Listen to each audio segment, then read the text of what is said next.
Bismillahirrahmanirrahim. Assalamualaikum warahmatullahi wabarakatuh. Alhamdulillahi hamdan katsiran thayyiban mubarakan fihi mubarakan alaihi kama yuhibbu rabbuna wa yardah. Asyhadu an la ilaha illallah wahdahu la syarika lah wa asyhadu anna Muhammadan abduhu wa rasuluh sallallahu alaihi wa ala alihi wa sahabatihi ajma'in wa man tabi'ahum bi ihsanin ila yaumiddin, amma ba'd. Fa ikhwani fid din wa akhwati fillah, kaum muslimin wal muslimat yang saya cintai dan saya muliakan, rahimani wa rahimakumullah. Semoga Allah Azza wa Jalla senantiasa mencurahkan rahmatnya kepada kita sekalian. Beriman kepada hari pembalasan atau hari kiamat atau hari akhir adalah termasuk rukun iman, yaitu rukun iman yang kelima. Para ulama mengatakan beriman kepada hari akhir itu mencakup keimanan terhadap seluruh peristiwa yang terjadi setelah kematian. Jadi dimulai setelah kematian sampai seterusnya. Oleh karena itu, beriman kepada hari akhir cakupannya sangat luas. Cakupannya sangat luas. Dan keimanan seorang hamba terhadap hari akhir termasuk faktor terbesar yang akan menguatkan keimanannya kepada Allah dan ketakwaan. Makanya banyak amal-amal soleh yang dianjurkan kepada kita dengan mengingatkan keimanan kita kepada Allah dan hari akhir. Seperti sabda Nabi sallallahu alaihi wasallam, "Man kana yu'minu billahi wal yawmil akhir falyaqul khairan aw liyasmut." Barang siapa yang beriman kepada Allah dan hari akhir, hendaklah dia berkata-kata yang baik atau diam. Man kana yu'minu billahi wal yawmil akhir falyukrim jarahu. Barang siapa beriman kepada Allah dan hari akhir, hendaklah dia memuliakan tetangganya, menghormati tetangganya, berbuat baik kepada tetangganya. Man kana yu'minu billahi wal yawmil akhir falyukrim dhaifahu. Barang siapa beriman kepada Allah dan hari akhir, hendaklah dia memuliakan tamunya. Dan masih banyak lagi motivasi-motivasi untuk beramal soleh dengan mengingatkan kita keimanan kepada Allah dan hari akhir. Karena kita mengetahui adanya hari akhir, adanya hari pembalasan, maka kita pun selalu berusaha untuk menjalankan perintah-perintah Allah dan menjauhi larangan Allah Azza wa Jalla. Oleh karena itu penting sekali kita mempelajari tentang seluk-beluk kejadian-kejadian, peristiwa-peristiwa di hari akhir, di hari pembalasan. Namun pembahasan tentang hari pembalasan ini adalah pembahasan yang sangat luas. Maka pada kesempatan ini insya-Allah kita hanya akan membahas tentang dahsyatnya, kerasnya hari pembalasan. Dan kita akan fokuskan pada pembahasan dahsyatnya azab kubur, kemudian dahsyatnya hari kebangkitan padang mahsyar, dan mungkin yang lebih luas sedikit, dahsyatnya azab neraka. Baik, jadi ini 3 pembahasan ringkas insyaallah tentang dahsyatnya pembalasan di alam kubur, di padang mahsyar, dan pembalasan api neraka. Kita masuk bagian yang pertama tentang pembalasan di alam kubur, yaitu azab yang Allah telah siapkan bagi orang-orang yang tidak beriman kepadanya. Disebutkan dalam hadis Al-Barra bin Azib radhiyallahu anhu yang diriwayatkan oleh Imam Ahmad. Rasulullah sallallahu alaihi wasallam menceritakan tentang perjalanan ruh orang yang kafir kepada Allah atau orang yang suka berbuat dosa. Setelah dicabut dari jasadnya, ketika jasadnya itu dikuburkan, maka ruhnya dikembalikan. Ruhnya dikembalikan lagi ke jasadnya. Untuk apa jemaah sekalian? Untuk mendapatkan fitnah kubur, yaitu pertanyaan 2 malaikat. Kata Nabi sallallahu alaihi wasallam, fatu'adu ruhuhu fi jasadihi. Maka ruhnya pun dikembalikan ke jasadnya. Inilah awal memasuki kehidupan akhirat. Persinggahan yang pertama yaitu alam kubur. Fa innahu la yasma'u khafqani ali asabihi idza wallau anha. Dan ketika itu dia masih bisa mendengarkan langkah-langkah kaki orang-orang yang mengantarkannya ke kuburan ketika mereka pulang dari mengantarkan jenazahnya. Jadi Allah Azza wa Jalla memperdengarkan kepadanya langkah-langkah kaki mereka. Dan dalil ini menunjukkan orang yang di dalam kubur itu tidak bisa mendengarkan apa yang terjadi di luar kubur, kecuali kondisi tertentu apabila Allah memperdengarkan, apabila Allah mengizinkan. Makanya dalam hadis ini dikatakan dia hanya bisa mendengarkan itu saja. Tidak disebutkan dia mendengarkan tangisan mereka atau ratapan mereka. Dan tidak ada dalil satupun yang menunjukkan penghuni kubur itu masih bisa mendengarkan orang-orang yang berbicara di luar kuburan, apalagi mendengarkan doa-doa mereka, kemudian meneruskannya kepada Allah atau mengabulkannya.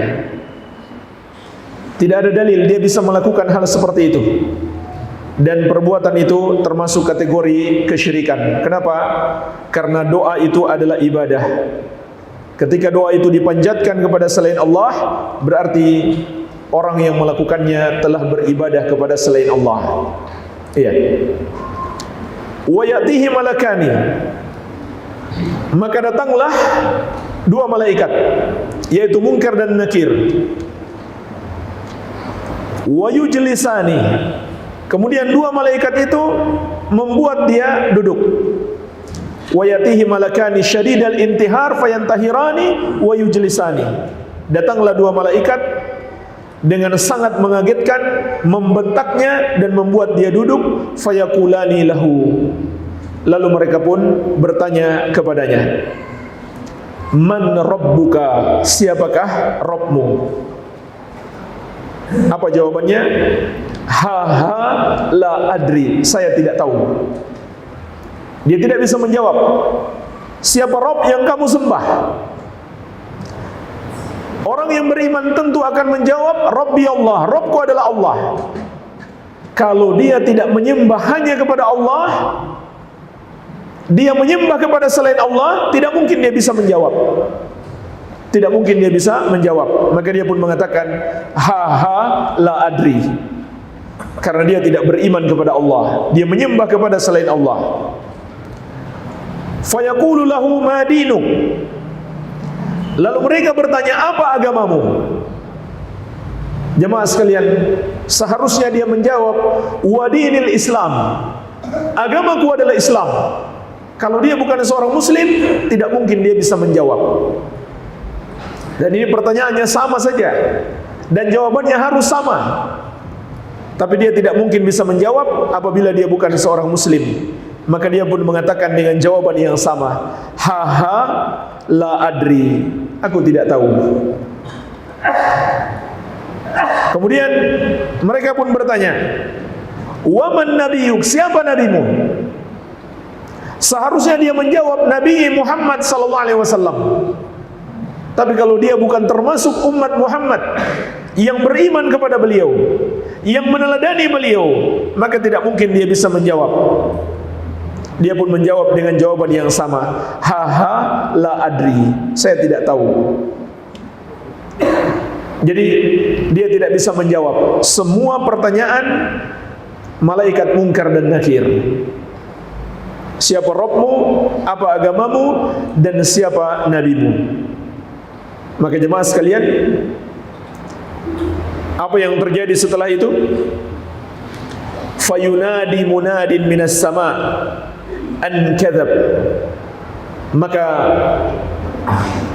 terdengarlah penyeru dari langit mengatakan, dia salah, dia telah mendustakan.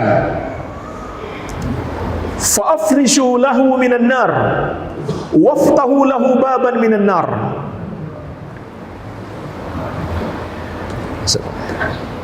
Maka hamparkan untuknya tikar dari neraka, dan bukakan baginya pintu menuju ke neraka. Jadi kuburannya punya akses menuju ke neraka. Dia bisa melihat neraka dari kuburannya. Fayatihi min harriha wa sumumiha. Kemudian mengalir dari neraka menuju ke kuburannya panasnya, udara panasnya, dan racun-racunnya. Bayangkan jemaah sekalian, udara yang panas lagi beracun, berasal dari neraka ke kuburannya. Dia belum masuk neraka. Masuk neraka nanti masih lama sekali. Kalau sudah dibangkitkan, kalau sudah dihisab di hari kiamat. Sekarang baru panasnya yang beracun berasal dari neraka mengalir sampai ke kuburannya, dan dia sudah berada di atas tikar yang berasal dari neraka. Wa yudayyak alaihi qabruhu hatta takhtalifa fihi adla'uhu. Kemudian disempitkan kuburannya sampai tulang-tulang rusuknya beradu. Disempitkan kuburannya sampai tulang-tulang rusuknya beradu. Padahal kuburan itu sudah sempit, tetapi disempitkan lagi baginya. Wa yumassalu lahu rajulun qabihul wajhi qabihus thiyabi muntinur rih. Lalu didatangkan untuknya seseorang yang wajahnya sangat jelek, pakaiannya sangat buruk, dan aromanya sangat busuk. Lalu orang itu berkata kepadanya, abshir billadhi yasu'uk, hadha yawmuka alladhi kunta tu'ad. Rasakanlah, hari kamu mendapatkan siksa ini. Inilah hari yang dulu sudah diperingatkan kepadamu. Hari yang dekat jemaah sekalian. Hari yang dekat, dekat sekali. Hanya menunggu kematian kita saja, maka kita akan masuk ke alam kubur untuk mendapatkan nikmat kubur atau dahsyatnya azab kubur. diingatkan kembali kepadanya. Inilah hari yang dulu sudah diingatkan kepadamu, akan ada hari pembalasan. Ini baru pembalasan di alam kubur. Kemudian dia pun menjawab, wa anta fabasyarakallahu bisyarr, man anta fawajhukal wajhu yaji'u bisyarr. Dia pun menjawab, semoga Allah juga menimpakan keburukan kepadamu. Siapa kamu ini? Wajahmu wajah yang sangat buruk.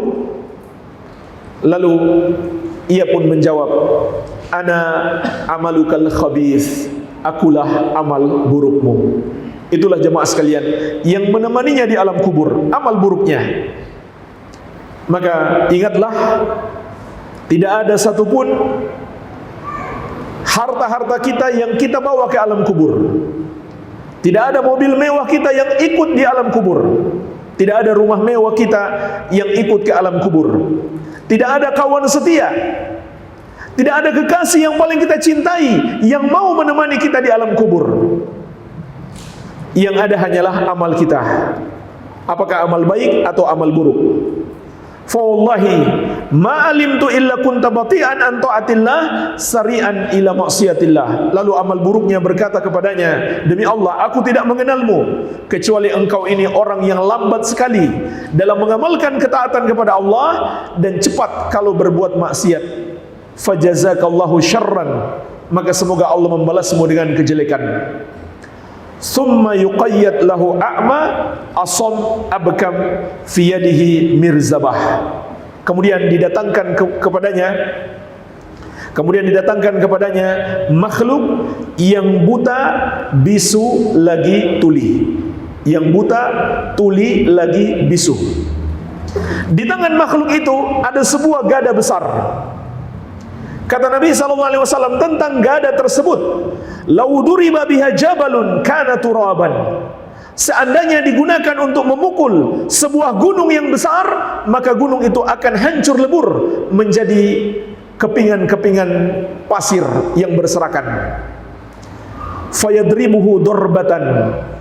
Ternyata gada itu digunakan untuk memukulnya. Dipukullah dia pukulan yang pertama, hatta yasira biha turaban, sampai akhirnya dia hancur menjadi kepingan-kepingan tanah, hancur berantakan. Apakah selesai jemaah sekalian? Karena sudah hancur? Tidak. Summa yu'iduhu Allahu kama kana. Kemudian Allah mengembalikan dia seperti semula. Jadi kembali lagi seperti semula. Fayadribuhu darbatan ukhra. Maka makhluk itu memukulnya pukulan yang kedua.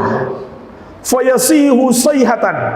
Kali ini Allah tidak izinkan dia hancur, tapi dia berteriak dengan satu teriakan yang sangat keras karena saking sakitnya.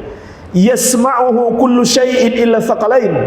Sampai teriakannya itu bisa didengarkan oleh seluruh makhluk yang ada di sekitarnya kecuali manusia dan jin.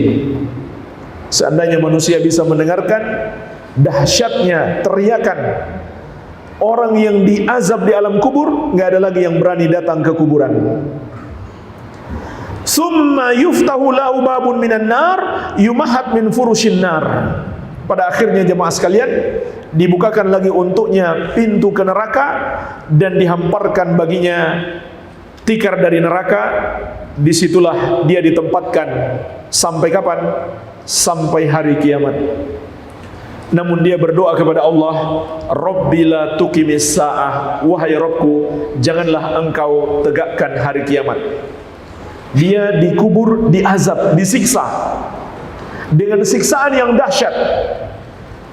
Kemudian kalau terjadi hari kiamat, manusia dibangkitkan keluar dari siksaan kubur. Yang mendapatkan siksa karena kekufurannya atau dosa-dosanya, mereka keluar dari alam kubur.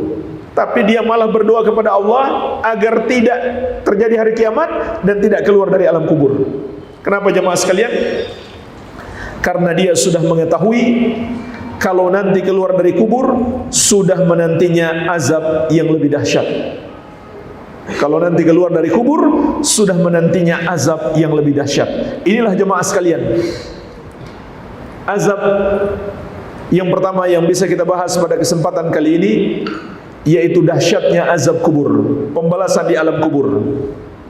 Dan masih banyak lagi hadis-hadis yang berbicara tentang bentuk-bentuk azab di alam kubur. Yang berikutnya, yang kedua, tentang keadaan padang mahsyar. Tentang keadaan padang mahsyar. Ketika manusia dibangkitkan, kemudian semuanya berdiri menghadap Allah Azza wa Jalla. Mulai dari manusia pertama sampai manusia yang terakhir di muka bumi ini. Begitu pula jin, semuanya berdiri menghadap Allah Azza wa Jalla, menunggu pengadilan Allah Tabaraka wa Ta'ala. Sebagaimana Allah sebutkan tentang ini dalam surat Al-Anbiya ayat 104. Kama bada'na awwala khalqin nu'iduh wa'dan alaina inna kunna fa'ilin. Sebagaimana kami memulai penciptaan manusia pertama sekali, maka kami kembalikan mereka seperti itu juga.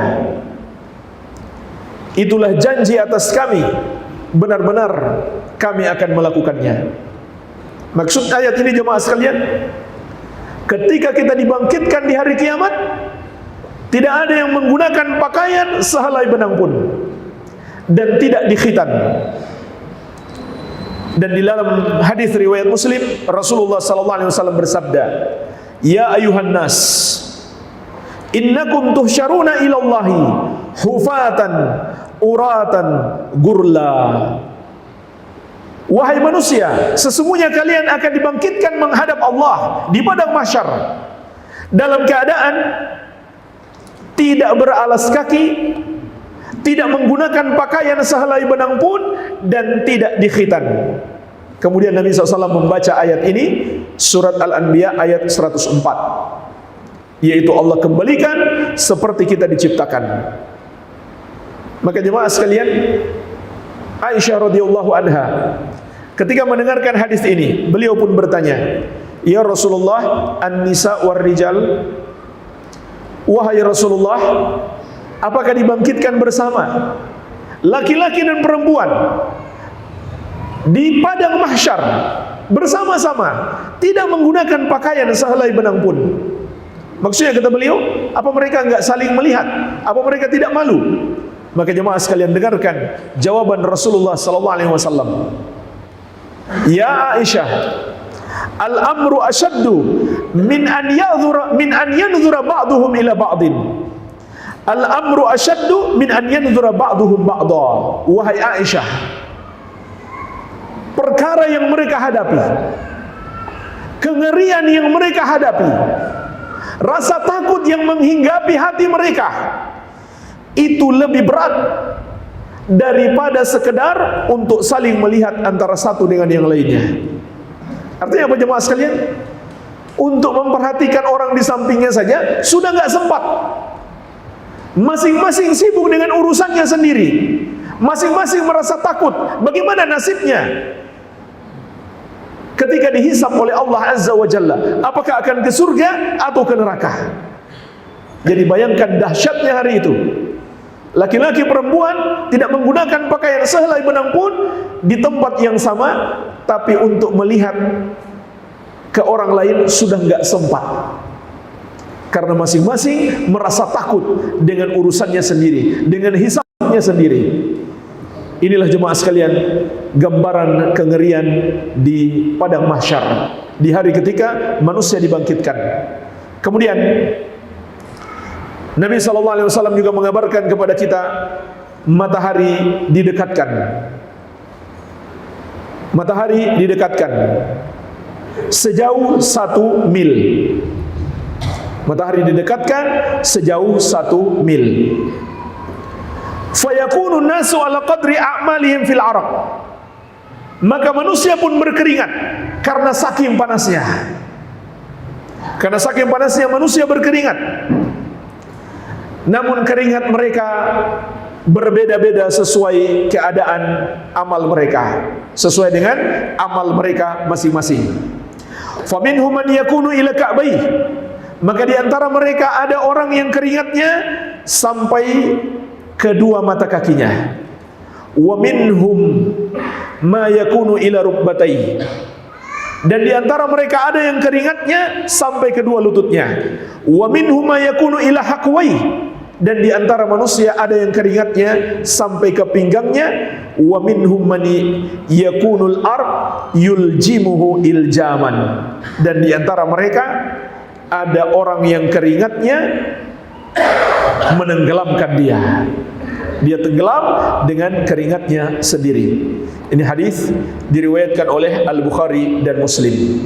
Jadi matahari didekatkan sejauh 1 mil dan kondisinya tentu sangat panas, tapi ternyata panasnya itu sesuai dengan amalan masing-masing. Dan keringat yang dikeluarkan sesuai dengan amalan masing-masing. Jemaah sekalian, itulah hari ketika manusia dibangkitkan, menunggu hisab. Belum dihisab, baru menunggu hisab. Berapa lama menunggu itu?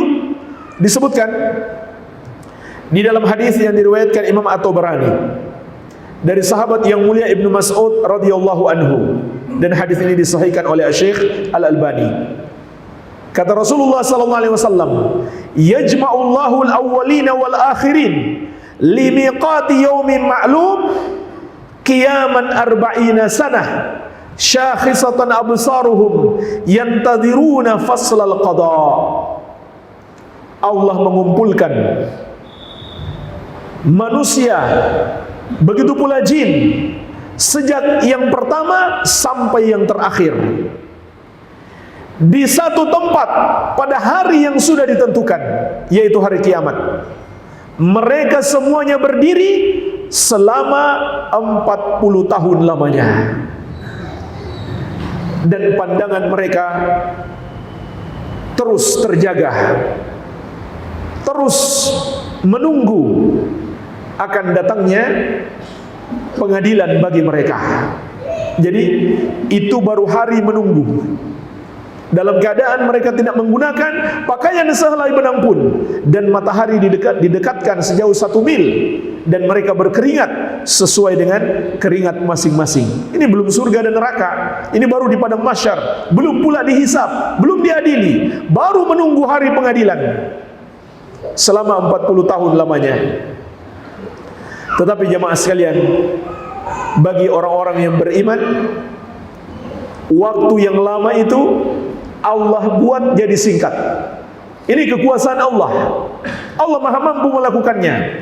Mereka berada di tempat yang sama, tapi merasakan waktu yang berbeda.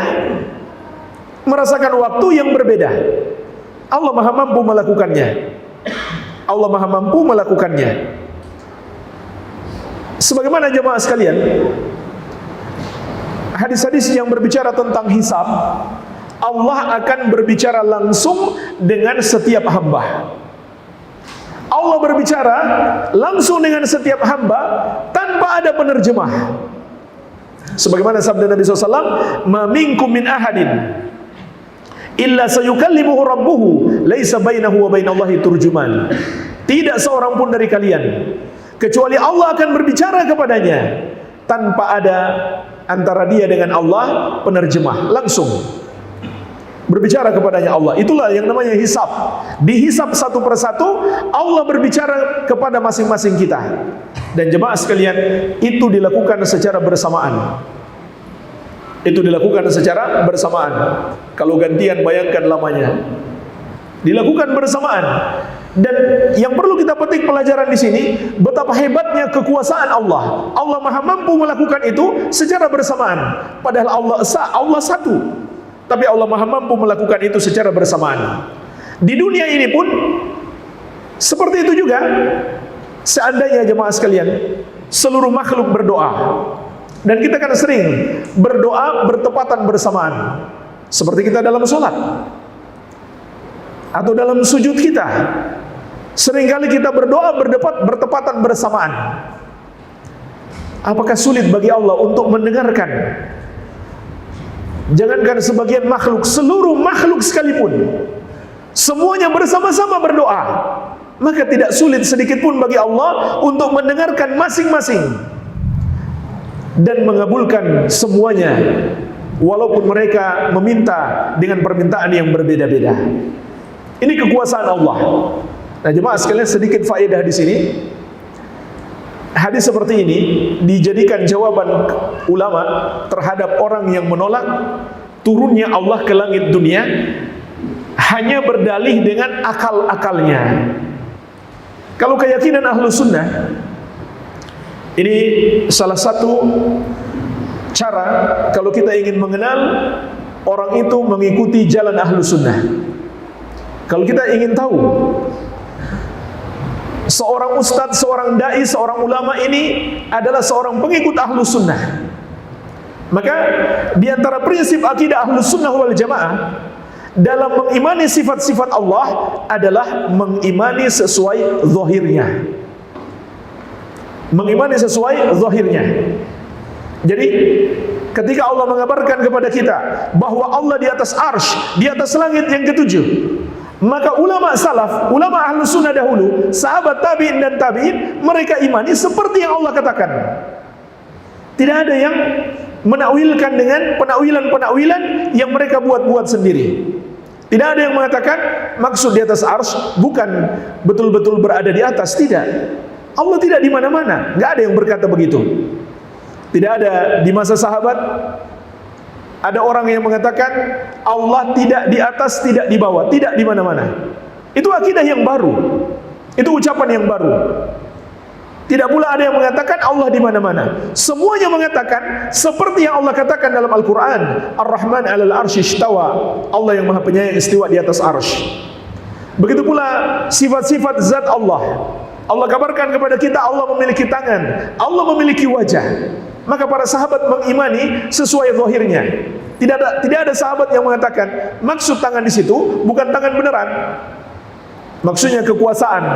Maksud wajah bukan wajah beneran, maksudnya lain.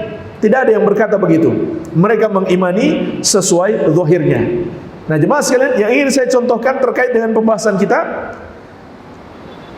termasuk mengimani sifat nuzulnya Allah, turunnya Allah ke langit dunia di setiap sepertiga malam yang terakhir. Maka ulama ahlu sunnah mengimani seperti yang dikabarkan dalam hadis tersebut. Allah benar-benar turun, tapi tentunya turunnya tidak sama dengan turunnya makhluk. Dan jangan kita bayangkan bagaimana turunnya Allah, kita nggak akan bisa membayangkan. Tapi makna turun kita pahami sesuai dengan hadis tersebut. Turun itu dari bawah ke atas, bukan dari kiri ke kanan, bukan dari atas ke, bukan dari turun itu dari atas ke bawah, bukan dari bawah ke atas, bukan dari kiri ke kanan atau kanan ke kiri. Itu makna turun kan? Dari atas ke bawah, bukan dari bawah ke atas. Tapi jangan kita samakan dengan turunnya makhluk. Kita harus yakin turunnya Allah sesuai dengan keagungan dan kebesarannya. Nah, ada orang yang menolak sifat ini. Nabi SAW mengatakan Allah turun ke langit dunia di setiap sepertiga malam yang terakhir. Maka ada orang yang menolak dengan hanya bermodalkan akal-akalnya saja, tidak mengikuti pemahaman salaf. Apa dia katakan? Langit dunia ini kan berbeda-beda waktu sepertiga malam terakhirnya. Contohnya di Lampung masih sepertiga malam yang terakhir, di Papua katanya sudah masuk waktu pagi. Jadi bagaimana mungkin Allah turun ke langit dunia? Jadi dia tolak sifat Allah ini hanya dengan akal-akalannya. Maka jemaah sekalian, bagaimana kita menjawab syubhat ini? Kita katakan kepadanya, itu enggak sulit bagi Allah. Enggak sulit bagi Allah. Walaupun sepertiga malam di hamparan bumi ini beda-beda antara satu negeri dengan negeri yang lain, tapi Allah mampu melakukannya pada saat yang bersama secara bersamaan. Itu enggak sulit bagi Allah. Nah, untuk mendekatkan makna, buktinya Allah nanti kelak di hari kiamat, para ulama menggunakan hadis ini. Allah akan berbicara dengan setiap hamba secara bersamaan, tapi satu persatu. Apa itu sulit bagi Allah? Mudah sekali. Begitu pula sangat mudah bagi Allah turun ke semua langit dunia, di semua permukaan bumi, di sepertiga malam yang terakhir. Walaupun sepertiga malam yang terakhir antara satu dengan yang lainnya berbeda-beda. Kalau kita nggak mungkin melakukan itu. Kalau Allah bisa, mudah bagi Allah. Apa sulitnya bagi Allah? Jadi jemaah sekalian, ini sekedar faedah terkait dengan kesamaan antara turunnya Allah ke langit dunia di sepertiga malam yang terakhir dengan hari hisab. Baik. Kemudian bagi orang-orang yang beriman, Allah Azza wa Jalla mudahkan. Nah, ini contoh lain keagungan, kebesaran Allah, kekuasaan Allah. Mereka di waktu yang sama, di tempat yang sama, tetapi sebagian menunggu selama 40 tahun. Sebagian lagi orang-orang yang beriman, Nabi SAW mengatakan, fayahunu dzalika 'alal mu'min katadalli syams ila an taghrub.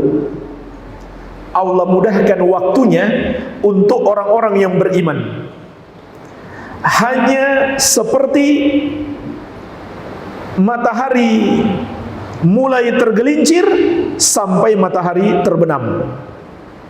Sampai matahari terbenam. Dalam riwayat yang lain diriwayatkan oleh Imam Al-Hakim dari Abu Hurairah radhiyallahu anhu, Nabi sallallahu alaihi wasallam bersabda, "Yaumal qiyamah 'alal mu'minin kaqadri ma baina zuhri wal 'asr." Hari kiamat bagi orang-orang yang beriman lamanya hanya seperti antara zuhur dengan asar. Subhanallah. Ini keutamaan orang-orang yang beriman. Padahal di waktu mereka yang sama, di tempat yang sama, tapi orang-orang beriman hanya menunggu seperti antara waktu zuhur dengan asar. Tapi orang-orang yang kafir, orang-orang yang tidak beriman kepada Allah, mereka menunggu selama 40 tahun lamanya. Ini diantara kekuasaan Allah Azza wa Jalla yang Allah tampakkan kepada kita di hari kiamat kelak. Jemaah sekalian, ini ringkas kondisi di padang mahsyar. Kita masuk pembahasan yang terakhir tentang dahsyatnya neraka. Tentang dahsyatnya neraka. Di dalam hadis yang diriwayatkan Imam Muslim dari Anas bin Malik radhiyallahu anhu, Rasulullah sallallahu alaihi wasallam bersabda, "Yu'ta bi an'ami ahli dunya min ahli nari yaumal qiyamah." Kelak akan didatangkan di hari kiamat orang yang paling nikmat hidupnya ketika di dunia, namun dia termasuk penghuni neraka. Jadi hadis ini mengabarkan kepada kita, manusia yang paling nikmat hidupnya di dunia adalah penghuni neraka. Kita nggak tahu siapa dia. Mungkin dia orang yang paling kaya, mungkin dia orang yang paling berkuasa ketika hidup di muka bumi. Intinya dia adalah, kata Nabi SAW, orang yang paling nikmat hidupnya ketika di muka bumi, namun dia termasuk penghuni neraka. Fayusbagu fin nari sabghatan. Maka dia pun dicelup dengan satu celupan di neraka. Jadi dimasukkan sebentar, lalu dikeluarkan kembali. Tsumma yuqal, ya bani Adam, hal ra'aita khairan qad? Hal marra bika na'imun qad? Dikeluarkan untuk sekedar ditanyakan kepadanya sebelum nanti dia dimasukkan ke neraka selama-lamanya. Dikeluarkan terlebih dahulu, setelah dimasukkan sebentar saja untuk ditanya, wahai anak Adam, pernahkah engkau merasakan enaknya hidup? Pernahkah engkau merasakan nikmatnya hidup ketika di dunia? Apa jawabannya jemaah sekalian? La wallahi ya Rabb, tidak demi Allah wahai Rabbku. Dia jawab tidak, bahkan dia bersumpah enggak pernah. Apakah dia berdusta? Tidak, bukan dia berdusta. Walaupun dia orang yang paling nikmat hidupnya ketika di dunia, Setelah dia masuk neraka sebentar dan dikeluarkan kembali, kemudian dia mengatakan, saya nggak pernah rasakan nikmat hidup di dunia. Dia bahkan bersumpah demi Allah. Dia tidak berdusta, jemaah sekalian. Kenapa dia bilang begitu? Karena memang dia sudah lupa. Sekejap berada di neraka sanggup membuat dia lupa semua kenikmatan dunia yang pernah dia rasakan dahulu. Padahal dia adalah orang yang paling nikmat hidupnya ketika di dunia. Jadi dia bukan hanya diazab fisiknya, psikisnya pun diazab sampai membuat dia lupa semua kenikmatan dunia. Maka kita bisa bayangkan dahsyatnya azab neraka. Hanya sekejap dia di neraka, masuk sebentar langsung dikeluarkan. Itu sudah sanggup membuat dia lupakan semua kenikmatan dunia. Dan begitu pula sebaliknya, jemaah sekalian. Didatangkan orang yang paling sengsara hidupnya ketika di dunia, namun dia terus bersabar, dia tetap beribadah kepada Allah Azza wa Jalla, maka dia termasuk penghuni surga. Lalu dia dicelup dengan satu celupan di surga, dimasukkan sebentar, lalu dikeluarkan kembali untuk ditanya, ya bena Adam, hal ra'aita bu'san qad, hal marra bika syiddatun qad. Wahai anak Adam, pernahkah engkau merasakan penderitaan hidup? Pernahkah engkau merasakan kesengsaraan hidup ketika di dunia? Dia pun menjawab dengan jawaban yang sama. La wallahi ya Rabb, ma marra bi bu'sun qad wala ra'aitu syiddatan qad. Tidak, demi Allah wahai Rabbku, aku tidak pernah merasakan penderitaan hidup ketika di dunia, tidak pula kesengsaraan. Tidak pernah aku lihat kesengsaraan selama hidupku. Padahal kata Nabi SAW, dia orang yang paling menderita hidupnya ketika di dunia. Sekejap berada di surga membuat dia lupa semua penderitaan hidup tersebut. Maka jemaah sekalian, bersabarlah. Semua penderitaan hidup kita akan kita lupakan kalau kaki kita telah menapakkan di dalam surga. Kalau kita telah menapakkan kaki kita di dalam surga. Termasuk saudara-saudara kita yang dizolimi di New Zealand, di Selandia Baru, kita bersedih tentunya. Tetapi yakinlah, orang muslim yang mati dalam keadaan muslim, tidak mempersekutukan Allah, maka balasannya adalah surga. Itu janji Allah. Jadi sebenarnya jemaah sekalian, di balik musibah yang menimpa mereka ada kenikmatan. Ada kenikmatan yang sangat besar. Karena Allah telah berjanji, setiap muslim yang tidak mempersekutukan Allah, balasannya adalah surga. Dan Allah telah mengingatkan kita, wala tamutunna illa wa antum muslimun. Janganlah kamu mati kecuali dalam keadaan kamu sebagai orang-orang Islam. Nabi SAW menegaskan, hakul ibadi 'ala Allah alla yu'adziba man la yusyriku bihi syai'an. Hak hamba atas Allah, Allah tidak akan mengazab orang yang tidak mempersekutukannya dengan sesuatu apapun. Jadi kerasnya hidup kita, kerasnya penderitaan yang kita hadapi ketika di dunia ini, kalau kita kelak masuk surga, semua itu akan terlupakan. Tidak ada trauma kerasnya hidup yang akan kita bawa kalau kita masuk ke dalam surga Allah Azza wa Jalla. Terlebih lagi mereka wafat di rumah Allah dalam keadaan sedang beribadah kepada Allah Azza wa Jalla. Ini nikmat yang sangat besar. Itulah yang disebut dengan husnul khatimah. Mati dalam keadaan sedang taat kepada Allah. Sebaliknya, orang yang mati dalam keadaan sedang berbuat maksiat, itulah yang namanya su'ul khatimah. Jadi di satu sisi kita bersedih, tapi di sisi lain sebenarnya kita bergembira. Sebenarnya kita bergembira kalau ada saudara kita mati dalam keadaan husnul khatimah, mati dalam keadaan taat kepada Allah Azza wa Jalla, dan juga mereka wafat dalam keadaan ditimpa musibah. Ini juga penghapus dosa. Dan musibahnya karena kezaliman orang. Maka orang yang berbuat zalim ini kelak dia akan menanggung dosa-dosa orang yang dia zalimi kelak di hari kiamat. Iya. Jadi ini jemaah sekalian gambaran dahsyatnya surga, dahsyatnya neraka dan indahnya surga dibandingkan dengan kehidupan dunia ini. Tidak ada apa-apanya. Ini gambaran umum. Kemudian tentang panasnya api neraka. Di dalam hadis yang diriwayatkan Al-Bukhari dari sahabat yang mulia Abu Hurairah radhiyallahu anhu, Rasulullah sallallahu alaihi wasallam bersabda, "Narukum juz'un min sab'ina juz'an min nari jahannam." Api kalian di dunia ini hanyalah satu dari 70 bagian api neraka.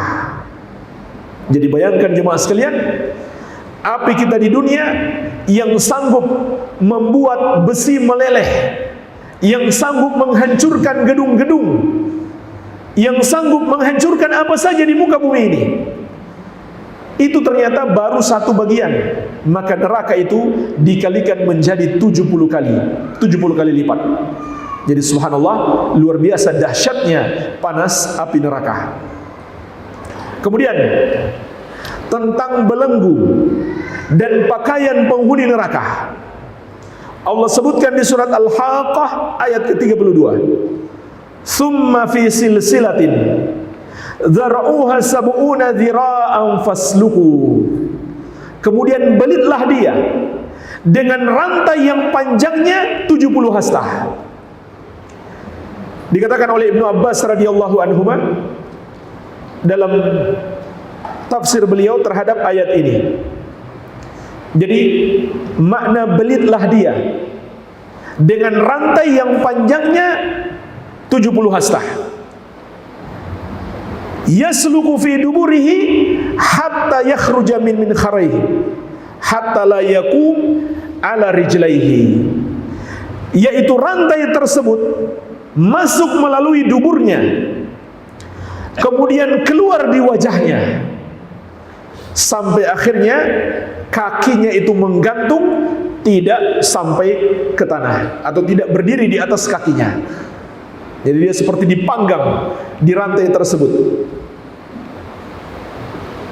Kemudian tentang pakaian mereka, wa taral mujrimina yauma idzin muqarranina fil asfad sarabiluhum min qatiranin wa taghsha wujuhahumun nar. Dalam surat Ibrahim ayat 49 sampai ke 50. Dan kamu akan melihat orang-orang yang berdosa pada hari itu diikat bersama-sama dengan belenggu. Diikatnya seperti tadi, dimasukkan rantai itu ke duburnya, keluar di wajahnya, masuk di dalam tubuhnya, sampai dia tidak bisa berdiri di atas kakinya sendiri. Kemudian pakaian mereka terbuat dari ter yang sangat panas, dan muka mereka tertutupi oleh api neraka.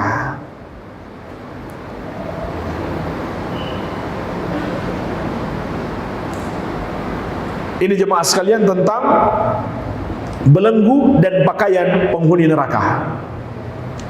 Kemudian tentang dalamnya neraka. Tentang dalamnya neraka.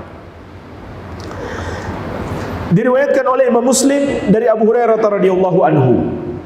Beliau menceritakan, "Kunna ma'a Rasulillah sallallahu alaihi wasallam idz sami'a wajbah." Kami bersama Nabi sallallahu alaihi wasallam, tiba-tiba beliau mendengarkan suara keras. Munculnya suara keras. Lalu beliau bertanya, "Tadruna ma hadza?" Tahukah kalian apa ini? Qulna Allahu wa rasuluhu a'lam. Para sahabat mengatakan, Allah dan Rasulnya yang lebih mengetahui. Maka Nabi sallallahu alaihi wasallam bersabda, "Hadza hajarun rumiya bihi finnar mundu sab'ina kharifa fa huwa yahwi finnar ilal an." Suara keras tadi, suara keras, suara benturan, adalah sebuah batu besar yang dilemparkan ke neraka 70 tahun yang lalu. Maka dia terus melayang di neraka, hari ini baru sampai. Subhanallah jemaah sekalian, itu dalamnya neraka. Kalau ada orang yang dilempar ke neraka, 70 tahun berikutnya baru sampai di dasarnya. Ini tentang dalamnya neraka. Kemudian tentang makanan dan minuman penghuni neraka. Allah Azza wa Jalla berfirman dalam surat Al-Ghashiyah ayat ke-5 sampai ke-7. tusqa min 'ainin aniyah laisa lahum ta'amun illa min dhari la yusminu wa la yughni min ju'. Mereka diberi minum dengan air dari sumber yang sangat panas.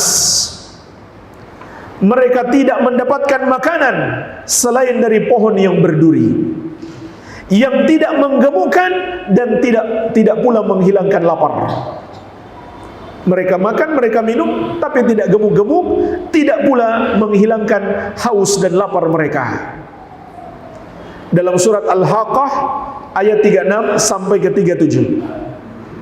Wala ta'amun illa min gislin la ya'kuluhu illa al-khati'un. Dan mereka tidak punya makanan kecuali dari darah dan nanah.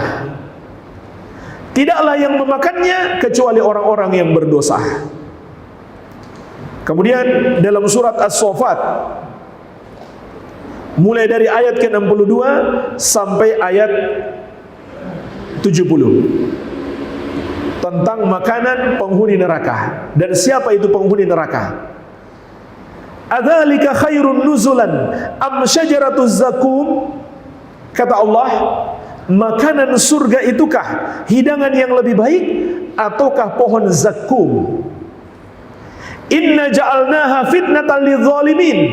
Sesungguhnya pohon zakum itu kami jadikan sebagai siksaan bagi orang-orang yang zalim tersebut. Innaha syajaratun takhruju fi aslil jahim. Sesungguhnya az-zakum itu adalah pohon yang tumbuh dari dasar neraka jahim. Tal'uha ka'annahu ru'usus syayatin. Mayangnya seperti kepala-kepala setan. Fa innahum la'akiluna minha famali'una minhal butun. Sesungguhnya mereka benar-benar akan makan pohon zakum ini dan memenuhi perut mereka. Summa inna lahum 'alaiha lasyuban min hamim. Kemudian sesudah makan pohon zakum itu, pasti mereka akan mendapatkan minuman yang bercampur dengan air yang sangat panas. Jadi setelah makan pohon zakum dikasih minuman yang sangat panas.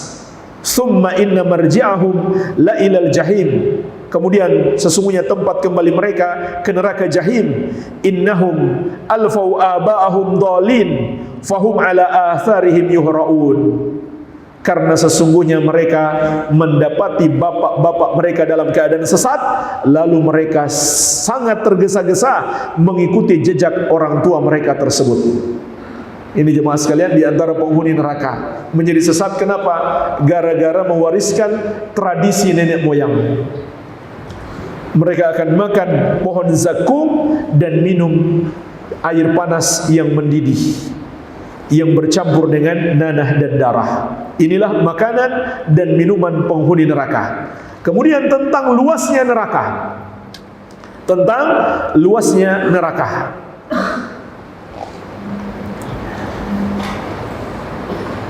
Kita bisa memahami luasnya neraka dari beberapa hadis. Di antaranya hadis yang diriwayatkan Al-Baihaqi dari sahabat yang mulia Abu Hurairah radhiyallahu anhu. Rasulullah sallallahu alaihi wasallam bersabda, "Asy-syamsu wal qamaru thawrani mukawwarani fin nar yaumal qiyamah."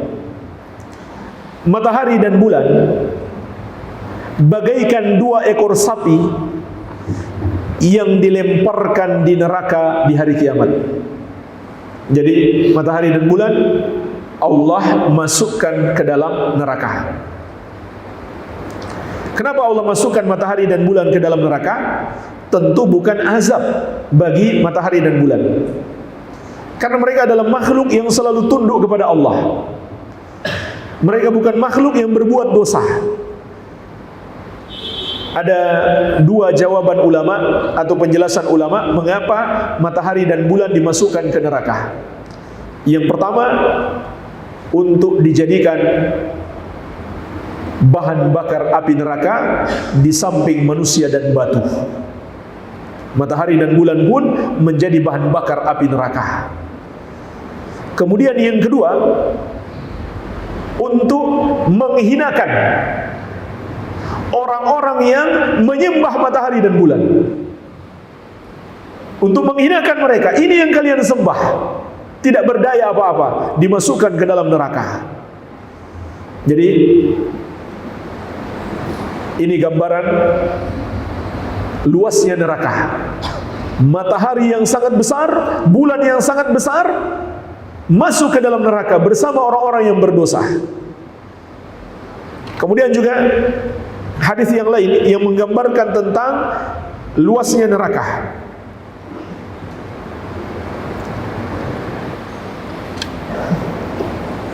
Dalam hadis Ibnu Abbas radhiyallahu taala anhuma, dari Ummul Mukminin Aisyah radhiyallahu anha, diriwayatkan oleh Imam Ahmad. Ibnu Abbas bertanya kepada murid-murid beliau, "Atadruna ma si'atu jahannam?" Tahukah kalian bagaimana luasnya neraka Jahannam itu? Mereka menjawab, "La, kami tidak tahu." Ajal, beliau berkata, "Ajal wallahi ma tadri." Tentu saja kalian tidak tahu. Haddatsani Aisyah annaha sa'alat Rasulullah sallallahu alaihi wasallam an qaulihi ta'ala. Telah menyampaikan kepadaku Aisyah bahwasannya beliau telah bertanya kepada Rasulullah sallallahu alaihi wasallam tentang firman Allah azza wa jalla, "Wal ardu jami'an qabdatuhu yaumal qiyamah was samawati matwiyatun bi yamini." Dan bumi seluruhnya dalam genggaman Allah di hari kiamat, dan langit-langit digulung dengan tangan kanannya. Bumi seluruhnya dalam genggaman Allah di hari kiamat, dan langit-langit digulung dengan tangan kanannya. Maka Aisyah radhiyallahu anha bertanya, "Fa aina an-nas yauma idzin ya Rasulullah?" Kalau begitu, di mana manusia ketika itu ya Rasulullah? Apabila bumi dan langit-langit digulung dalam genggaman Allah, maka manusia kemana ketika itu ya Rasulullah? Maka Nabi SAW bersabda, "Hum ala jisri jahannam." Mereka berada di atas jembatan yang terbentang di neraka Jahannam. Jadi jemaah sekalian, seluruh manusia, begitu pula jin, berada di atas jisir yang terbentang di neraka Jahannam bersama-sama. Itu baru permukaannya. Maka ada yang bisa melewati, ada yang jatuh ke neraka Jahannam tersebut. Iya. Maka kita bisa bayangkan di sini betapa luasnya neraka Jahannam. Seluruh manusia berada di atasnya ketika itu, melewati jembatan tersebut. Maka ada yang bisa lewat, ada yang berjatuhan ke neraka. Iya. Begitu pula yang menunjukkan luasnya neraka, hadis yang berbicara tentang para malaikat yang membawa neraka tersebut.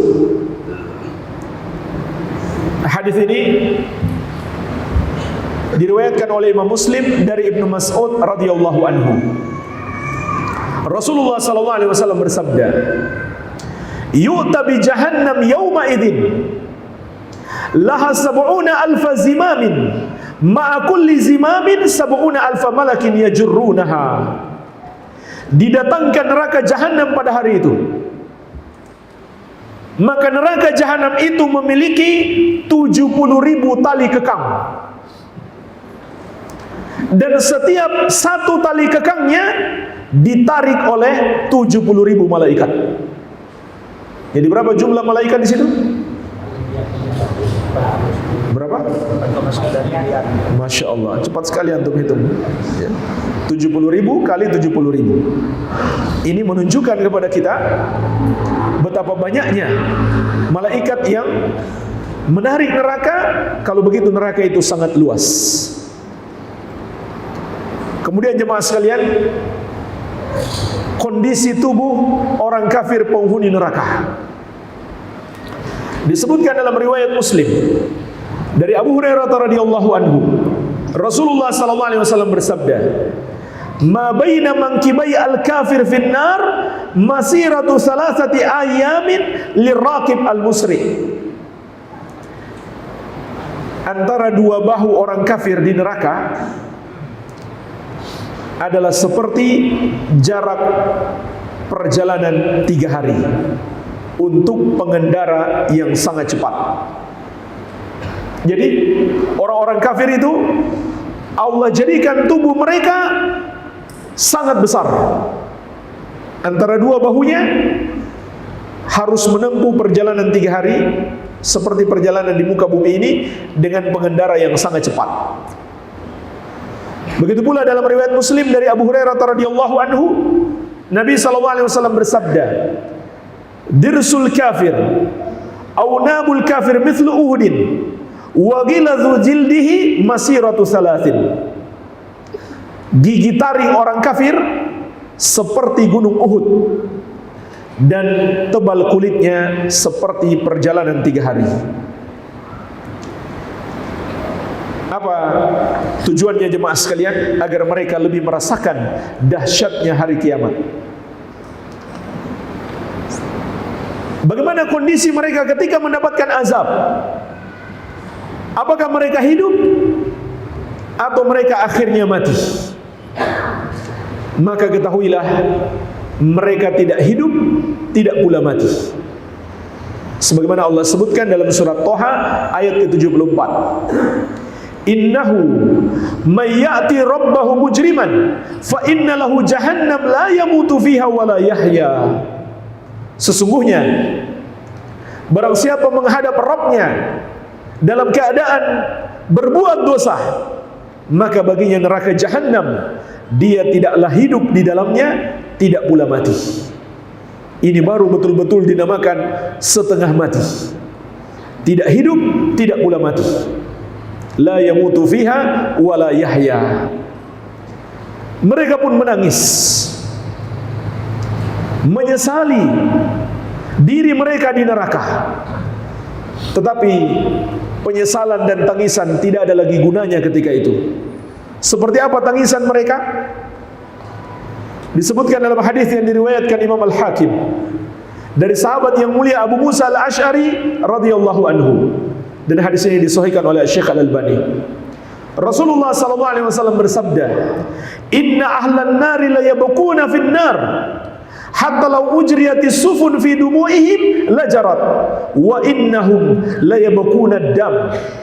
Sesungguhnya penghuni neraka benar-benar menangis di neraka sampai-sampai air mata mereka seandainya diperjalankan kapal-kapal padanya, maka kapal-kapal itu akan berjalan. Saking banyaknya air mata mereka. Wa innahum layabkuna dam, dan sesungguhnya mereka menangis dengan mengeluarkan air mata darah. Tidak ada lagi air mata biasa, yang keluar adalah air mata darah. Inilah jemaah sekalian, tangisan dan penyesalan yang tiada lagi berarti. Sebagai penutup jemaah sekalian, Allah sebutkan di surat Az-Zukhruf ayat ke-77 permohonan mereka. Setelah mereka berputus asa, mereka pun yakin tidak mungkin mereka keluar dari api neraka. Pada akhirnya mereka bermohon, wa nadau ya Malik liyaqdi alaina rabbuk. Mereka berseru, wahai Malik, tolong sampaikan kepada Rabbmu untuk membunuh saja kami, agar kami hilang, agar kami binasa. Maka jemaah sekalian, malaikat Malik diam, tidak menjawab. Pada akhirnya beliau menjawab setelah 1000 tahun. Setelah 1000 tahun pertanyaan dan permintaan mereka, barulah dijawab oleh malaikat Malik, penjaga neraka. Qala innakum makithun. Beliau berkata, sesungguhnya kalian akan tetap tinggal di sini mendapatkan azab.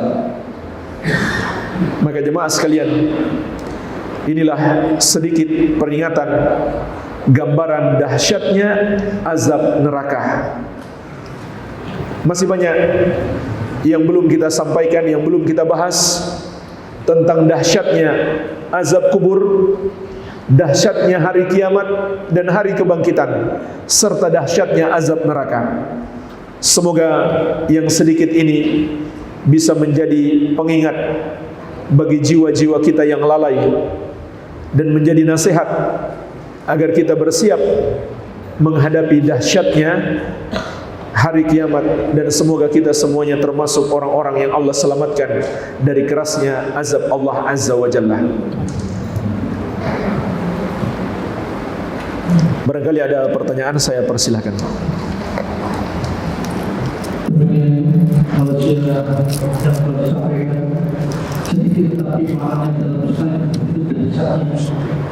Bahkan di surat Al-Baqarah juga disebutkan bahwa doa adalah mayoritas kata apa belasan itu semua mayoritas. Ya Allah, terbentuk nafsu saya awal awal di mana pada belasan itu tidak ada. Satu Allah bisa mengenai dan segala urusan semua di tangan Allah. Masya Allah. Barangkali ada yang bertanyakan, masih banyak waktu sekitar 45 menit. Silakan yang mau bertanya.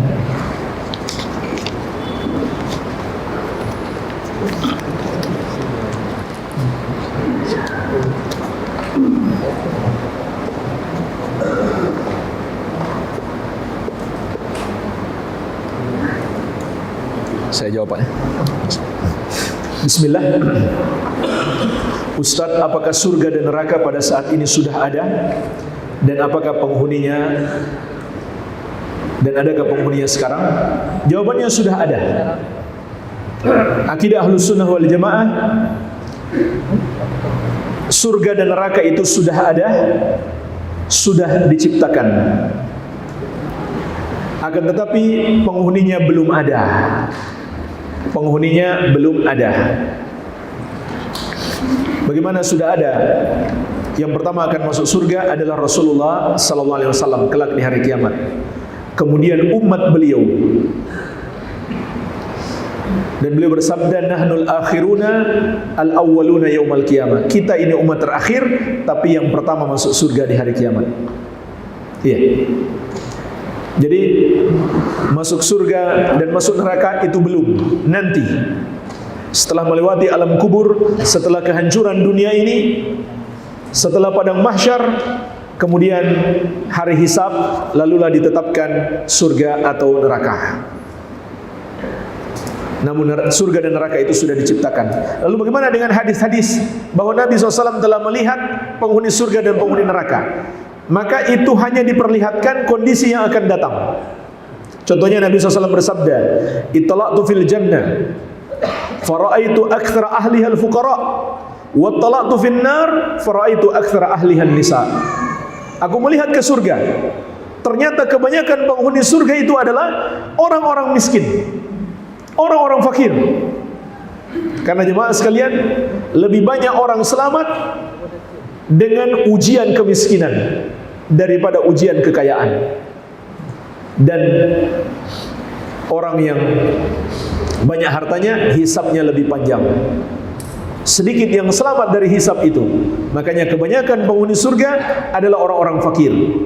Dan aku melihat ke neraka, ternyata kebanyakan penghuninya adalah kaum wanita. Maka hadis-hadis seperti ini itu adalah gambaran masa depan ketika sudah ditetapkan masuk surga dan masuk neraka. Jadi bukan sekarang. Hanya Nabi SAW diperlihatkan oleh Allah Azza wa Jalla. Iya.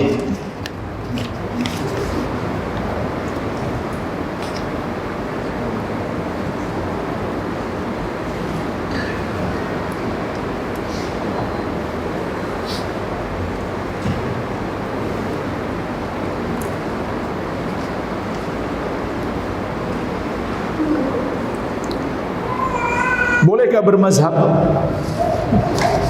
Pertanyaan di luar tema. mazhab itu boleh, tidak masalah.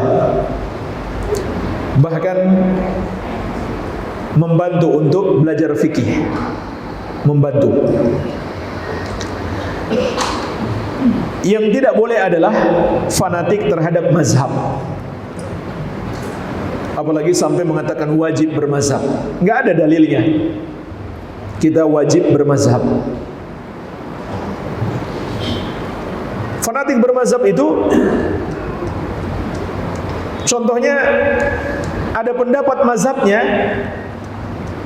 bertentangan dengan mazhab lain. Setelah dia pelajari, ternyata mazhab lain itu lebih sesuai dengan Al-Quran dan hadis, tapi dia tetap pertahankan pendapat mazhabnya, tetap dia ikuti pendapat mazhabnya daripada mengikuti Al-Quran dan hadis. Maka ini tercelah. Ini tercelah. Dan dia tidak mengamalkan pesan-pesan imam mazhab itu sendiri. Imam Abu Hanifah, Malik, Syafi'i dan Ahmad semuanya berpesan kepada pengikut mereka, kalau kami salah, kalau kami bertentangan dengan hadis sahih, maka jangan ikuti kami, ikuti hadis sahih tersebut. Idza shahal hadis fa huwa madhhabi. Ini ungkapan ulama 4 mazhab yang terkenal. Kalau hadis itu sahih, itulah sebenarnya mazhabku. Jadi maksud mereka, kalau seandainya bertentangan pendapat mereka dengan hadis sahih tersebut, maka tinggalkan pendapat mereka. Dan termasuk yang paling banyak berpesan seperti ini adalah Imam Syafi'i. Di antaranya beliau berkata, "Idza wajadtum fi kitabi khilafa sunnat Rasulillah sallallahu alaihi wasallam, faqulu biha wa da'u ma qultu." Kalau kalian dapatkan dalam buku yang aku tulis menyelisihi sunnah Rasulullah sallallahu alaihi wasallam, maka ikuti sunnah itu, tinggalkan ucapanku. Dalam riwayat yang lain beliau mengatakan, buang pendapatku di balik tembok. Jadi nggak ada nilainya, nggak ada harganya pendapat-pendapat manusia ketika bertentangan dengan dalil Al-Quran dan As-Sunnah. Itu pesan imam yang 4. Kenapa mereka berpesan begitu? Karena mereka meyakini bahwa manusia itu mungkin benar, mungkin salah. Walaupun dia orang yang mendalam ilmunya, dia bisa benar, dia bisa salah. Kalau benar kita ikuti, kalau salah jangan diikuti.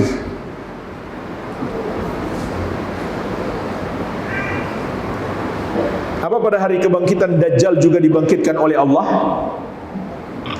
Saya belum tahu hadis khusus, tapi dia manusia.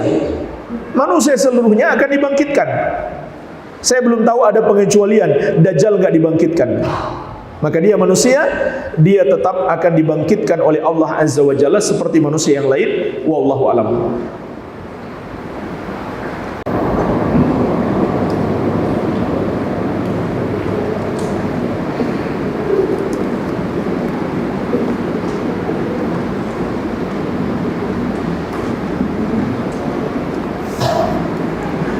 Apakah tetap mendapatkan azab kubur jika hanya bisa menjawab 1 pertanyaan dari 3 pertanyaan di alam kubur?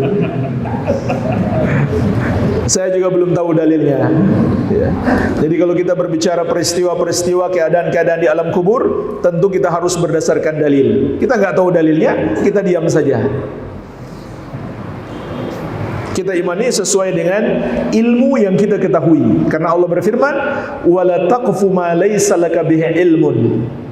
Inna sam'a wal basara wal fuada kullun ulaika kana anhu mas'ula." Jangan kamu ikuti. Jangan kamu ikuti yang kamu tidak memiliki ilmu tentangnya. Karena sesungguhnya pendengaran, penglihatan dan hati semua itu akan dimintai pertanggungjawaban oleh Allah Azza wa Jalla. Jadi apa saja yang kita belum memiliki ilmunya, jangan kita yakini. Iya. Termasuk mungkinkah ada orang bisa menjawab 1 pertanyaan, 2 lagi dia nggak bisa jawab. Jangan ada keyakinan seperti itu kalau tidak ada dalilnya. Iya. Pendengaran, penglihatan dan hati kita akan dimintai pertanggungjawaban. Maksudnya dimintai pertanggungjawaban apa? Setiap akidah yang kita yakini, setiap amalan yang dilakukan anggota tubuh kita, itu akan ditanya oleh Allah berdasarkan ilmu atau tidak. Kemudian yang ditanya 3 anggota tubuh, pendengaran, penglihatan dan hati. Kenapa 3 anggota tubuh ini saja yang ditanya? Karena 3 anggota tubuh inilah pintu masuknya ilmu. Pendengaran, penglihatan dan hati. Makanya telinga harus mendengar, mata terbuka dan hati memahami. Kalau matanya tertutup, ilmu tidak akan masuk.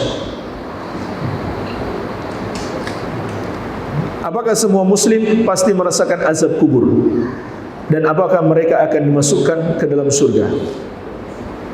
Apakah semua muslim pasti merasakan azab kubur? Tentu tidak.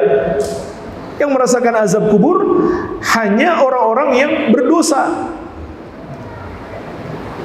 Bagi orang-orang kafir mendapatkan azab kubur dan nanti kelak akan mendapatkan azab di padang mahsyar dan azab neraka. Namun bagi orang-orang muslim yang sudah mendapatkan azab kubur, bisa jadi azabnya hanya itu saja. Setelah itu di hari kebangkitan dia tidak lagi mendapatkan azab, juga tidak masuk di dalam neraka karena sudah dibalas di kubur. Iya. Contohnya jemaah sekalian, ada orang muslim yang mendapatkan azab kubur karena 2 perbuatan dosa. Sebagaimana disebutkan dalam hadis Ibnu Abbas radhiyallahu anhuma dalam riwayat Bukhari dan Muslim. Kata Nabi SAW tentang 2 penghuni kubur, innahuma la yu'adzabani wa ma yu'adzabani fi kabirin. Sesungguhnya mereka berdua sedang diazab, dan mereka diazab karena satu dosa yang sebenarnya tidak sulit ditinggalkan. Mudah dilakukan tapi tidak sulit ditinggalkan. Amma ahaduhuma fakana la yastatiru minal baul. Yang pertama, diazab karena dia tidak menutupi dirinya ketika kencing. Ini ada 2 penafsiran ulama. Penafsiran yang pertama, dia ketika kencing tidak menutup auratnya sehingga terlihat oleh orang. Penafsiran yang kedua, dia ketika kencing lalu percikan air kencingnya itu kembali kepadanya, kembali ke tubuhnya dan pakaiannya. Kemudian dia tidak bersihkan lagi. Lalu pakaian itu dia gunakan untuk sholat, untuk menghadap Allah dalam keadaan dia penuh dengan najis kencingnya. Maka ini yang pertama, orang mendapatkan azab kubur. Yang kedua kata Nabi SAW, wa kanal akhar fakana yamshi bin namimah wa ammal akhar fakana yamshi bin namimah. Adapun orang yang kedua, kenapa dia diazab di kubur? Dia suka mengadu domba. Maka hati-hati jemaah sekalian, orang yang suka membuat orang lain bertengkar adalah yang termasuk mendapatkan azab di alam kubur. Namun kata para ulama, orang muslim yang mendapatkan azab kubur bisa jadi itu saja azabnya. Setelah itu dia tidak lagi mendapatkan azab karena azabnya sudah dibalaskan di kubur. Dan itu lebih baik. Dan itu lebih baik daripada dia diazab di hari kebangkitan, karena itu pasti lebih dahsyat, dan lebih dahsyat lagi azab neraka. Namun yang lebih baik lagi, sebelum mati dia tobat kepada Allah Azza wa Jalla tentunya.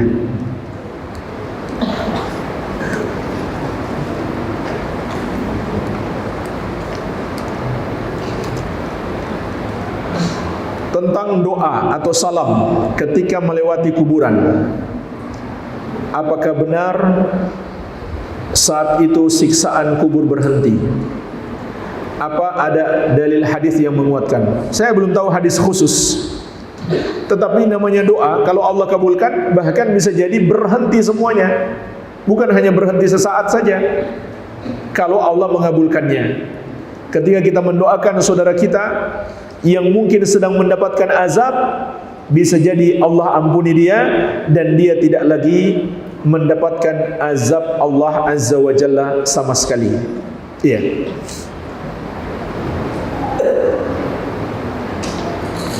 Apakah ada tuntunan, kiat-kiat untuk menggapai husnul khatimah? Kiat yang paling utama adalah menegakkan tauhid dan sunnah. Ini yang paling utama. Mentauhidkan Allah Azza wa Jalla.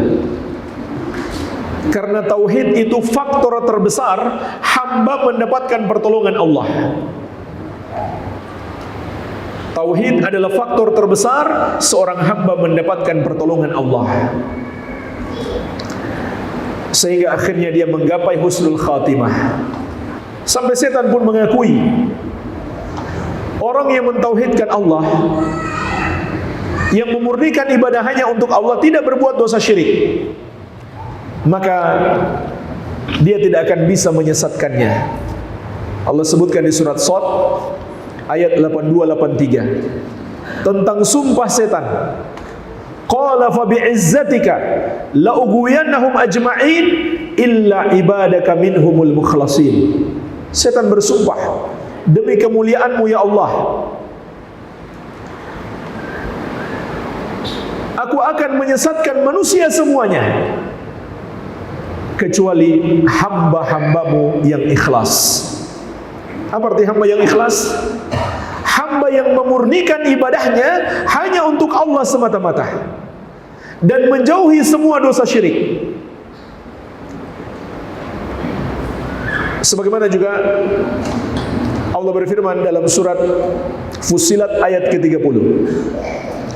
Innal ladzina qalu rabbuna Allahu tsumma istaqamu tatanazzalu alaihimul malaikatu alla takhafu wa la tahzanu wa abshiru bil jannati allati kuntum tu'adun. Inilah ayat yang berbicara tentang kondisi husnul khatimah. Surat Fussilat ayat 30. Sesungguhnya orang-orang yang mengatakan Rabb kami adalah Allah, kemudian mereka istiqamah. Apa maksud ayat ini jemaah sekalian? Kata Abu Bakar radhiyallahu anhu, maksudnya mereka tidak pernah mempersekutukan Allah. Maka para malaikat akan turun kepada mereka. Malaikat akan turun kepada mereka. Kapan malaikat itu turun? Di akhir hayat mereka, untuk menyampaikan kepada mereka 3 kalimat. Kalimat yang pertama, alla takhafu, kamu jangan takut.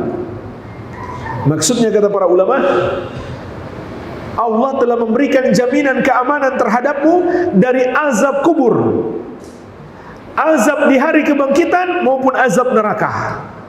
Kamu nggak perlu takut lagi. Hilanglah rasa takutnya. Kalimat yang kedua, wala tahzanu, jangan pula kamu bersedih.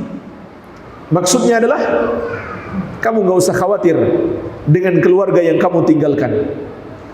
Tidak usah khawatir anak dan istrimu yang kamu tinggalkan. Allah yang akan menjaga mereka. Makanya jemaah sekalian, kata para ulama, pendidikan terbaik yang kita berikan untuk anak-anak kita agar mereka menjadi anak-anak yang soleh, jadilah kita orang soleh. Ini faktor terbaik, faktor terbesar agar Allah jadikan anak kita anak-anak yang soleh. Jadilah kita orang soleh. Walaupun kita sudah mati meninggalkan mereka, Allah akan menjaga mereka. Allah jadikan mereka anak-anak yang soleh. Ini yang kedua, kamu nggak usah sedih. Kemudian yang ketiga, wa abshiru bil jannati allati kuntum tu'adun. Bergembiralah dengan surga yang sudah dijanjikan kepadamu. Jadi ini kondisi husnul khatimah. Kepada siapa Allah berikan? Orang-orang yang mengatakan Rabb kami adalah Allah. Kata Abu Bakar radhiyallahu anhu, maksudnya adalah orang yang tidak berbuat dosa syirik. Imam Ibnu Katsir dalam tafsir beliau mengatakan maksudnya adalah mereka orang-orang yang mengamalkan ibadah kepada Allah dengan memenuhi 2 syarat, ikhlas dan ittiba kepada Rasulullah sallallahu alaihi wasallam. Inilah jemaah sekalian, 2 faktor terbesar yang akan mengantarkan kita menggapai husnul khatimah. Dan juga berdoa kepada Allah Azza wa Jalla, bergantung hati, bertawakal kepada Allah. Iya. Begitu pula suka membantu orang-orang yang beriman. Terlebih lagi orang-orang yang lagi kesusahan. Rasulullah sallallahu alaihi wasallam bersabda, "Man nafasa an mu'minin kurbatan min kurabid dunya, nafasallahu anhu kurbatan min kurabi yaumil qiyamah." Barang siapa melepaskan kesusahan orang yang beriman di dunia ini, maka Allah akan melepaskan darinya kesusahan di hari kiamat. Jadi ini membantu husnul khatimah. Begitu pula menjaga salat 5 waktu. Karena Allah berfirman, "Inna sholata tanha 'anil fahsya'i wal munkar." Salat itu mencegah dari perbuatan keji dan munkar. Apa ciri-ciri manusia yang akan mati dalam kondisi su'ul khatimah? Orang-orang yang berbuat dosa. Su'ul khatimah itu artinya mati dalam keadaan berbuat dosa. Orang yang su'ul khatimah adalah orang yang berbuat dosa. Iya. Jadi bukan mati ketabrak atau mati sadis, tragis, bukan itu su'ul khatimah. Su'ul khatimah itu mati dalam keadaan berbuat dosa. Dan jemaah sekalian, tidak mungkin orang yang dalam hidupnya diisi dengan amal-amal ketaatan, lalu dia mati su'ul khatimah. Enggak mungkin. Kenapa? Karena su'ul khatimah atau husnul khatimah adalah balasan dari Allah atas amal-amal yang dia lakukan. Atas amal-amal yang dia lakukan. Jadi enggak mungkin ada orang yang mati dalam keadaan su'ul khatimah sementara dia selama hidup beribadah kepada Allah, taat kepada Allah, menjalankan perintahnya dan menjauhi larangannya. Iya. Kalau sampai itu terjadi, ada orang yang kita kelihatan, Masya Allah, rajin beribadah, tapi menjelang mati dia malah berbuat dosa lalu mati. Itulah su'ul khatimah. Kalau sampai itu terjadi jemaah sekalian, maka Nabi SAW telah menjelaskan kepada kita, fima yabdu linnas, sebenarnya ibadahnya itu hanya di mata manusia dia sedang beribadah. Artinya apa? Dia tidak ikhlas dalam beribadah. Maka orang yang ikhlas dan ittiba kepada sunnah Nabi SAW, dialah yang akan mendapatkan husnul khatimah. Apakah surga juga kelak akan dihuni oleh bangsa jin? Iya, manusia dan jin yang akan masuk surga. Makanya yang disuruh beribadah manusia dan jin. Wa ma khalaqtul jinna wal insa illa liya'budun. Dan tidaklah aku menciptakan jin dan manusia kecuali untuk beribadah kepadaku. Jadi yang penasaran mau ketemu jin nanti di surga.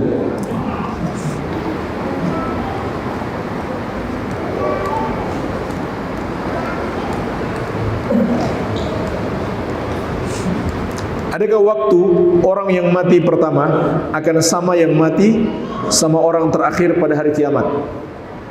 Yang pertama mati apakah lebih lama siksa kubur daripada yang mati terakhir? Siksa kubur itu bukan terkait kapan dia mati, tapi terkait dengan amalan buruknya. Allah tentu Maha Adil. Tidak mungkin Allah mengazab seseorang melebihi dosa yang dia lakukan. Iya.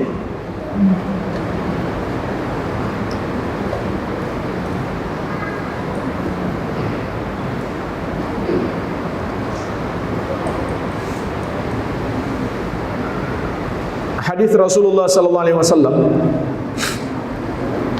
semuanya akan masuk neraka kecuali satu golongan saja, yaitu golongan yang mengikuti aku dan para sahabatku.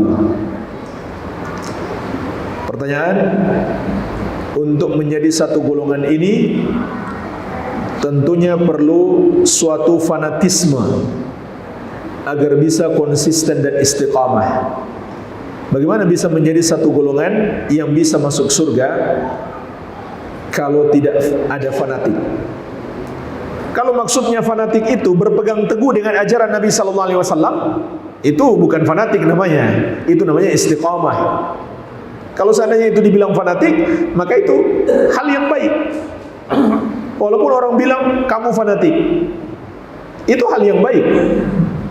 Sampai Nabi SAW mengatakan, tamassaku biha wa addu 'alaiha bin nawajir.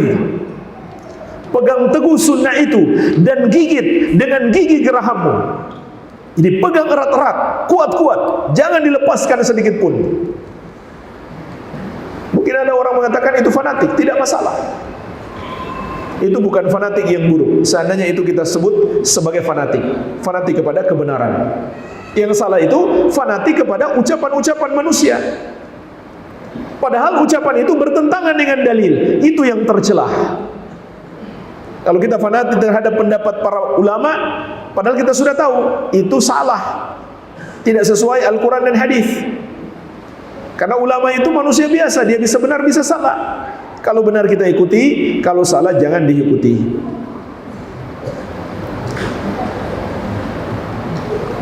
Apakah penghuni neraka lebih banyak daripada surga? Berarti neraka lebih luas daripada surga. Penghuni neraka lebih banyak daripada surga. Tapi untuk mengatakan neraka lebih luas daripada surga, itu butuh dalil lagi. Itu butuh dalil lagi. Tidak boleh kita mengatakan kalau tidak ada dalilnya. Iya. Penghuni neraka lebih banyak daripada penghuni surga.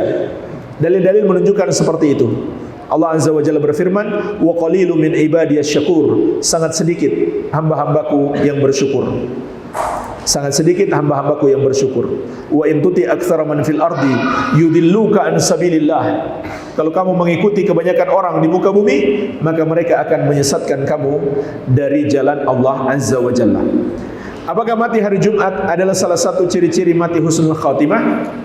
Hadisnya disahihkan oleh Syekh Al-Albani. Orang muslim yang wafat di hari Jumat atau malam Jumat, dia terbebas dari siksa kubur. Hadisnya disahihkan oleh Syekh Al-Albani. Namun tentunya dia wafat dalam keadaan taat kepada Allah Azza wa Jalla.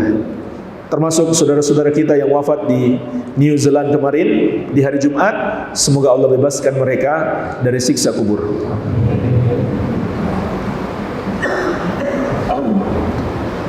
Tadi disampaikan azab pembalasan di alam kubur.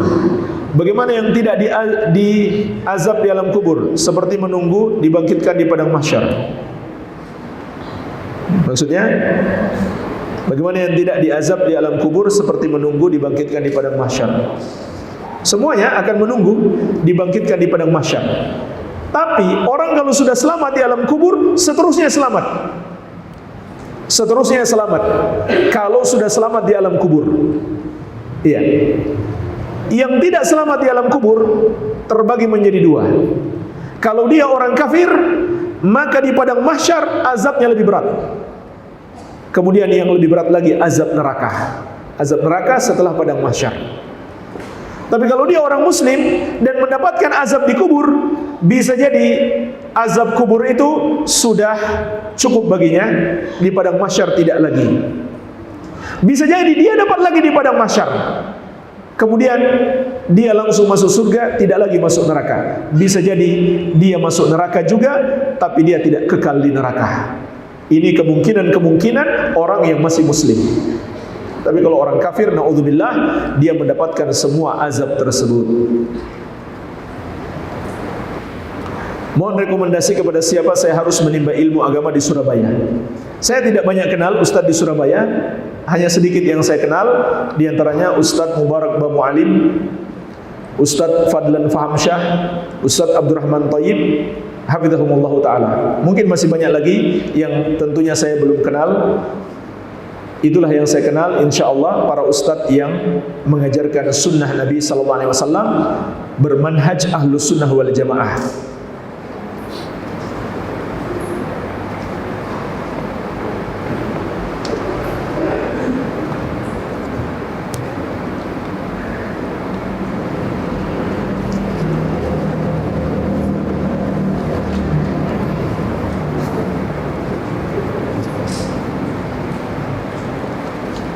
Jemaah sekalian, mungkin ini saja yang bisa kita bahas. Semoga bermanfaat. Lebih dan kurangnya saya mohon maaf. Wabillahi taufik.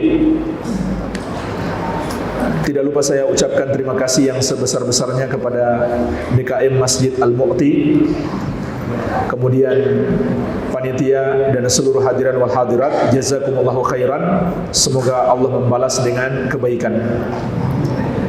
Subhanakallahumma wa bihamdik asyhadu an la ilaha illa anta astaghfiruka wa atubu ilaik. Wa sallallahu ala nabiyyina Muhammadin wa alihi wa sallam. Walhamdulillahi rabbil alamin. Wassalamu alaikum warahmatullahi wabarakatuh.